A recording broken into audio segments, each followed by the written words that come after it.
This video and all content on this channel is performed by a pest control professional, and it is always recommended to hire a pest control pro in your area to perform any pest control in or outside your home. Pesticides can harm you and your loved ones. Anyone who is performing the information in this video is doing so at their own risk. If you decide to try the info provided in this video, please always check with the local laws in your area and read the labels of any product you use. The label is the law.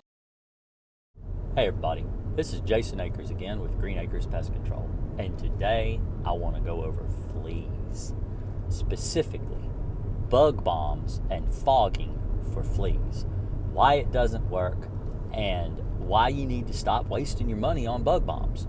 If you like this video, give me a thumbs up. If you really like it, consider subscribing to the channel. So I'm making this video because years ago I already did a video about foggers and why they don't work. And I get a lot of comments on that video. And so I thought I would make a new one kind of addressing some of the comments and stuff around that certain subject. The reason bug bombs don't work on fleas. Now, I'm also going to go over what does work on fleas. So there's a couple of things I didn't really touch on because I've already done videos on how to kill fleas.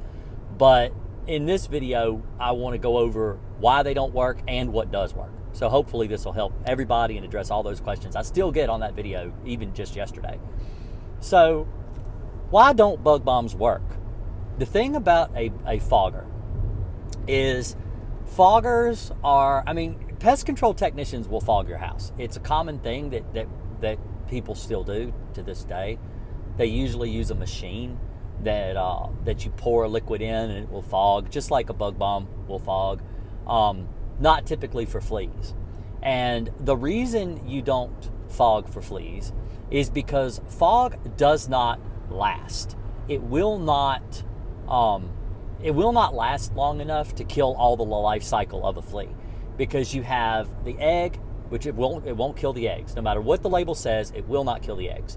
But you have egg, you have larva, which is kind of like a maggot or a worm that crawls around. You have a pupa stage, which the chemical will not kill the pupa stage either, because that's like a cocoon, like a butterfly. And then you have the adult. Now, it will kill adults. Absolutely, the fogger will kill adult fleas if they're already hatched out of their cocoons and ready to bite you. It'll kill those. But the problem with a fogger is what I try to explain to people is it's not about how much pesticide you can put all over the walls or all over your countertops or all over your furniture or all over, the thing is when you set off a fogger, a bug bomb, what it does is it puts pesticide on every single surface in your house.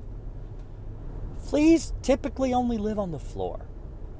So if you take your area rugs and roll them up and you spray your floor with a residue that kills fleas, put your area rug back down, spray your area rug, leave the house for a couple hours while it's drying, you'll kill your fleas. You'll be much more effective, and you can target the areas the fleas actually live. Instead of getting a dangerous chemical all over your walls, all over your counter, if you ever read the directions on these fog machines and these little bug bombs, they say right on the label that you need to come in when all the chemicals dry, and you need to wipe all the oily residue off of your countertops, and it's just a mess. It is an absolute mess, and it is gross and disgusting and oily and just gross. I'm in pesticides every day. I've been in the pest control industry for over 30 years of my life, and not once have I thought, you know what a good idea is? Let me just spray pesticide on my walls and my ceiling and everywhere, so no matter where I touch, I'm touching a chemical residue. I've never once thought that was a good idea. And I've used foggers, but usually with a fog machine, you can point the fog because it's got a special tip on the front that allows you to rotate it around to force the fog into certain areas. Now, you have to wear a respirator. It's not the safest thing to do in the industry, because it's going to get on you, it's going to fill the air, it's going to get on your pants, it's going to get on your shirt, and you don't really need pesticide all over your body. So when I started my company, I looked at things and I was like, I'm the breadwinner. So what's the safest thing for me to do in order to keep me from not being overexposed to pesticides? Well, I'm not going to fog, because for sure that's going to overexpose me to pesticides. Even if you wear a respirator, it's still getting all over you, it absorbs into your skin. It's just not safe. So that's one of the reasons I don't recommend using foggers. But also, they just don't last and they don't work. You know, a lot of the fog machines that you buy at the store, the little bug bombs and stuff that you buy, they're only active for the amount of time it tells you that you need to be out of the house. So if it says be out of the house for 3 to 5 hours or 6 hours or 4 hours or whatever, then that's the drying time of the chemical, but it's also the active time. A lot of times, if it's like a pyrethrin, they're not going to last outside of that, window. When you come home, that chemical is no longer there. It's not a residual. It doesn't stay. It doesn't stick to the floor or anything. It just goes away and it no longer kills anything. You'll kill a lot of adult fleas and you may go several days without bites, but then as those cocoons start to hatch and they jump towards you and start biting again, you're like, wow, they're back again. That bug bomb didn't even work. And so it's not really, they're just not effective. And a lot of times, even if they do have like a synthetic pyrethroid or something like that in them, it's usually a very low grade that won't last very long. It just, the residual is what's important. You want a pesticide to last for at least 21 days. And the reason you want your chemical to last for 21 days is because that's the life cycle of a flea. It takes about 21 days for a flea to go through its entire life cycle and start over again. So you want the pesticide to last that long. What I recommend is Alpine WSG. You take 10 grams, you put it into 1 gallon of water, and you shake it up real good, make sure it's really mixed well, and you treat your floor. You treat the floor. You go across the whole house, and you treat every room.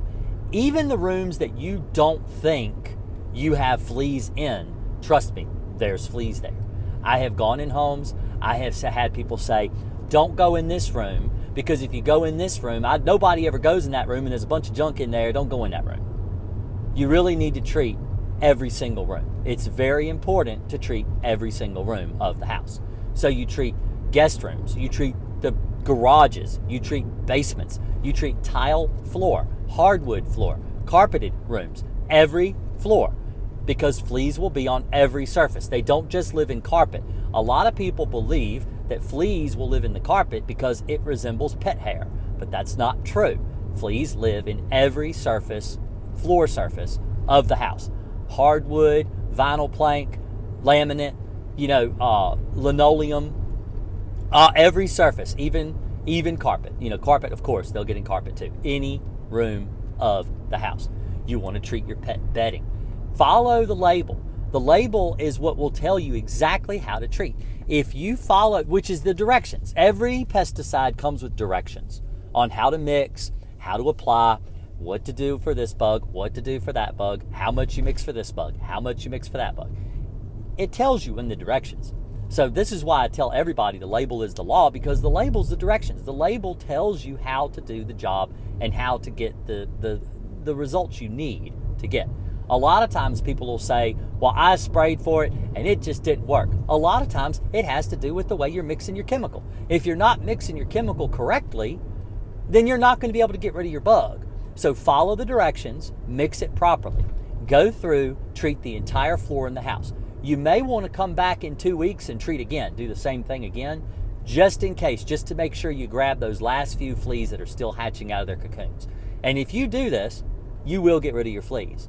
You need to treat your animals. You need to treat your pets. Don't forget, Fido and Muffins, they need to have their, regular flea dip bath or, the spot on the neck, whatever you do to take care of your dogs, they need their flea medicine. You need to give them that, take care of that. Because a lot of the people that I go and I service, if they're not properly maintaining their pets, they're going to continue to have flea problems. This is very important. I'm going to link a video right here, right now, that you can go and watch that goes over active ingredients. It goes over how to mix. It goes over how to spray, how to treat for fleas. It's a very good detailed video. I recommend everybody go and watch it. And so I'm going to link that right now so you can go and check that out. I made it maybe a year or two ago. It's a really good video about how to get rid of fleas. And so hopefully if you watch these videos and you take my advice, you'll be able to get rid of your flea problem and they'll stop bothering you, stop biting you, stop feeding off of you. Y'all have a good day. I appreciate it. And if you like this content, give me a thumbs up. If you really like it, consider subscribing to the channel. And also, I wanted to go over a little message here about my live streams. I typically do live streaming every Thursday where I can answer your questions and help you deal with the problems that you've got in your own home. And you can ask me directly, just in case there's something I've missed in some of my videos. And that's usually done on Thursdays, anywhere from 5 in the afternoon until 9, 10 o'clock at night. It just depends on how my schedule works. I do have a lot of kids. I got 4 kids. I got 2 really young kids, a 6-year-old and a 3-year-old. And sometimes they take a lot of my time in the afternoon, and I don't get on until late. But I try to get on earlier now. I've tried to get my schedule worked to where I can get on like around 5 or 6 o'clock in the afternoon, sometimes 4:30 in the afternoon, so I can catch you guys earlier and not expect everybody to stay up late at night waiting on me. So y'all have a good one. I appreciate it. Don't forget, subscribe so you can catch when I'm live. Y'all have a great day, and I'll see you next time. Thanks.